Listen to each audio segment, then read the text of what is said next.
জমলোকটাতে স্বয়ং জমরাল নেমে এসছে এই কারণে ব্যারাকপুর পুলিশ কমিশনের অন্তর্গত ব্যারাকপুর ট্রাফিক গার্ড তিনি একটি প্রোগ্রাম করেছেন সেফ লাইফের অংশ হিসাবে, বিশেষ করে যাদের হেলমেট নেই এই পথ নিরাপত্তার কারণে তাদেরকে হেলমেট প্রদান করছে।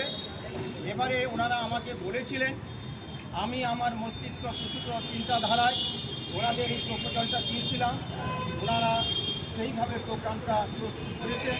আমি নিজেকে ধন্য মনে করছি এবং সচেতনতার বার্তা দিতে গিয়ে আপামর জনসাধারণ, পথচারী এবং ব্যবসায়ী সবাই শান্ত হয়ে এই প্রোগ্রামটায় সহযোগিতা করেছে এবং সহযোগিতার হাত বাড়িয়ে দিয়েছে।